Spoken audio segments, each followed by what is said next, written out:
Waxabajji 19,2026 oduu Sibuu Neetwoorkii yeroo kana isin biraan geenya. Dararaan uummata nagaa godinaalee Arsii irratti raawwatamu dhaabbachuu qabaa jedhan fayyadamtoonni miidiyaa hawaasaa.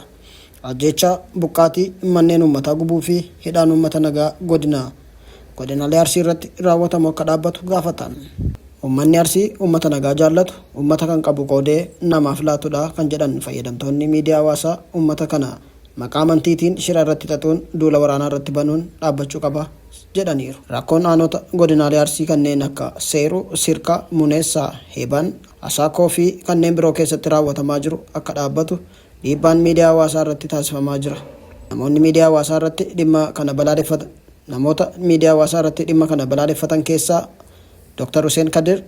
Hussein Kadir uummanni maaliif dararamaa, maaliif buqqa'aa, maaliif manni irratti gubataa, eessa haa dhaquu, eenyu jalatti haa buluu, mana isaa gubee qabeenya isaarraa kan buqqisu eenyu, mootummaan eessa jiraa, maal hojjetaa jechuun waan uummata nagaa irratti raawwatamu gaaffiin jalqaban. Dr. Hussein Kadir itti fufuun kun caba caaluu dhufaa darbaan kaan tarii kaan dabrii mootummaan ni dhufaa ni darbas silaa uummata keenyaaf kabaja nageenyaa fi tasgabbiitu mala ture jedhan. Qondaalli olaanaan Koongirensii Federaalaa Oromoo Obbo Sultaan Qaasiim godina Arsii aanaa Seeruu maatiin 17,000 buqqa'ee ala jira jedhan.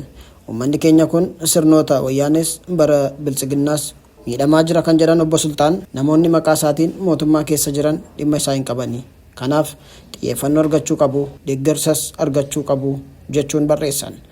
Abdii Xaayibuu Waaqoo mootummaan nageenya uummata kanaa tiksuuf rakkoo uummata kanaaf furuuf hunda caalaa dirqama qabaa jedhe. Oromoon lafaaf qe'ee qabeenya isaa irratti nagaan ba'ee galuuf hawwee saba kanaaf nagaa buusaa hawaasa nagaan carraaqqatee daldalatee tikfatee nagaan jiraachuuf dheebote kanaaf nagaa kennaa jechuun barreesse. Bu'aa siyaasaa irraatiif Oromiyaa dirree jeequmsaa gochuu kana dhiisaa saba kanaaf nagaa buusaa jechuun kan barreesse ammoo Murtii Guutooti. Kaapiteen Sufiyaan Usmaan hawaasni Komandoo hawaasa kabajamaa fi ulfaataa, hawaasa guddaa fi bal'aa aadaa fi safuu isaa eeggatudha. Yoo rakkootiif bal'ootis hawaasa lubbuu isaa biyya isaatiif gumaachuu ture jedhan. Haa ta'u malee yeroo ammaa kana hawaasni keenya Komandoo iddoo garaagaraatti buqqaatii irraa jalqabee haga qabeenyaaf lubbuu isaa dhabuutti gahaa jira. Kanaafuu caasaan mootummaa rakkoo hawaasaa keenyaa gadi fageenyaan xiinxaluu hawaasa keenyaaf qooda buqqaatota hawaasaa waliin ta'uun furmaata waaraa akka nuuf kennu kabajaan gaafannaa jedhaniiru. Gumaan qeerroo Oromiyaa gama isaatiin uummatni nagaan qaamota wal waraanan gidduutti dhumaa jira jechuun seenaa keessatti qaamonni wal waraanan uummata keessatti osoo hin taane dirree irratti jechuun ibsee jira.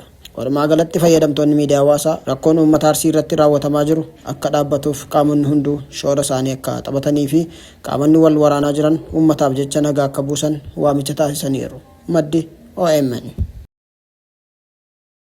Oduu taanuun ji'oota salgan darbanitti saamichi bu'uuraalee misoomaa elektirikii irratti raawwatame kisaaraa hamaa ta'uu ibsa biirichi. Bara 2018 akka lakkoofsa Itoophiyaatti ji'oota salgan darban keessatti saamichi bu'uuraalee misoomaa elektirikii irratti raawwatameen kasaaraan qarshii kitila 200 fi kitila 39 fi 420 ol geessiseera jedhame. Isinis gochi akka naannolee biyyattii adda addaa keessatti raawwatamaa jiru sadarkaa yaaddeessaa irra ga'uu isaa kan agarsiisu ta'uutu himame. Ji'oota salgan darban qofa keessatti kutaalee biyyattii garaagaraa keessatti yakkoonni saamicha bu'uuraalee misoomaa 329 raawwatamuu isaa tajaajilichatti qindeessaan deeggarsaa fi tajaajila seeraa naannolee obbo Wandaasan Geetaachoo gaazexaa Addis Zamaniitti himaniiru. Akka obbo Wandaasan jedhanitti saamichi bu'uuraalee misoomaa irratti raawwatamu sun miidhaa hawaasummaa fi guddina biyyattii irratti geessisaa jira jedhan. Keessattuu yeroo qaamoleen tiraansfoormerotaa fi naasii saamamanitti tajaajilli ibsaa tasaa addachituun jireenya guyyaa hawaasaa jeeqaa jira jedhaniiru. Yakkamtoota seeratti dhiyeessuu fi itti gaafatamoo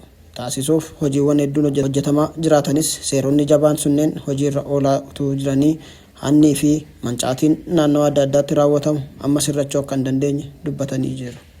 Rakkoo yeroo dheeraa sana furuuf tarkaanfii qaamolee seera kabachiisan qofaa gahaa akka hin taane kan hubachiisan itti gaafatamaan sun hawaasni qaamolee nageenyaa fi lammiilee hunduu bu'uuraalee misoomaa sana akka qabeenya isaaniitti eeguuf ittisuu keessatti gahee isaanii akka ba'an waamicha dhiyeessaniiru.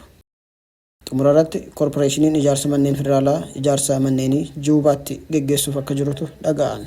Koorporeeshiniin ijaarsa manneen federaalaa magaalaa Juubaatti ijaarsa manneen ammayyaa geggeessuuf mootummaan biyyattii qophii dura barbaachisu xumuruu fi gara hojii qabatamaatti kan galchu waliigaltee haaraa mallatteessuusaa beeksise. Akka ibsa koorporeeshinicha keessatti ibsametti kanaan dura magaalaa Juubaa keessatti manneen jireenyaa fi daldalaa ijaaramuuf waliigalteen mallatteeffamuusaa yaadachiiseera. Akkasumas waliigalteen mootummaa waliigalaa Finfinneetti mallatteeffame hojiirra oolchuuf waliigaltee hojii haaraa magaalaa Juubaatti mallatteeffamuusaa ibseera. Waliigaltee sana hojii raawwachiisaa olaanaa koorporeeshinii manneen federaalaa Dr. Rashaad Kamaal fi bulchaan naannoo jiddugaleessa Sudaan Kibbaa Emmanuel Adil marii bu'aa qabeessa ta'e geggeessaniiru. Kana malees filannoo bakka ijaarsi itti geggeeffamuu fi hojiiwwan qophii duraa wal qabatan raawwataman gabaasa qorannoo koorporeeshinii koonistirakshinii fi mana mootummaa naannichaa dhiyeesse irratti hundaa'uun bal'inaan gamaggamuu isaanii koorporeeshinichi beeksiseera. Marii sana keessatti ambaasaaddarri Itoophiyaa Sudaan Kibbaa jiru Daliil Kadirii fi investara dameelee garaagaraa keessatti Sudaan Kibbaa keessatti hirmaataa jiran irratti Dr. Ayisheeshim Takkaa argamaniiru. Waltajjii marii irratti Adoot Kiir mootummaa federaalaa kibba Sudaan sagantaa misooma mana jireenyaa koorporeeshinichi magaalaa Juubaatti geggeeffamuuf deeggarsa barbaachisaa hunda akka taasisu mootummaan isaanii kutannoo guutuun akka hojjetu mirkaneessaniiru. Ijaarsi manneenii sun jalqabamuun isaa biyyoota obbolaa ta'an lamaan gidduutti hariiroo cimaa fi seenaa dheeraa qabu sadarkaa olaanaatti akka ceesisu amantii guutuu akka qaban ibsanii mootummaan Sudaan Kibbaa waliigalteen sun hojiirra akka ooluuf kutannoo cimaa akka qabu mirkaneessaniiru. Gama isaaniirraa Daayirektarri olaanaan Dr. Rashaad Kamaal koorporeeshiniin manneen federaalaa damee misooma mana jireenyaa Sudaan Kibbaa keessatti kan hirmaate mootummaa lamaan gidduutti fayyadamummaa waloo wajjin jireenyaa fi obbolummaa bu'uura godhachuun ta'uu ibsuun yeroo gabaabaa keessatti hojiiwwan qophii duraa guutummaatti xumuruun ijaarsichi ifatti akka eegalamu beeksisan.